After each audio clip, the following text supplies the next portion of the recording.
setiap cerita. Oleh karena itu, kami jadikan ide tokoh dalam cerita kami pohon mangga dermawan. Berikut ini, marilah sama-sama kita dengarkan pohon mangga dermawan yang akan diceritakan oleh Ibu Rahmawati. Marilah kita dengarkan bersama-sama. Assalamualaikum teman-teman. Berjumpa lagi bersama Ibu Rahma di bioskop cerita kita Si Pohon Mangga yang Dermawan. Sebelum kita membaca cerita, sama-sama kita baca Bismillahirrahmanirrahim. Di tengah hutan ada pohon mangga. Rantingnya kering karena kemarau panjang.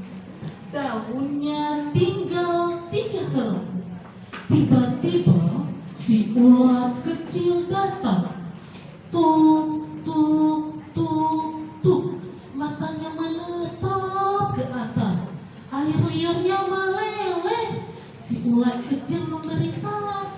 Assalamualaikum pohon mangga kering.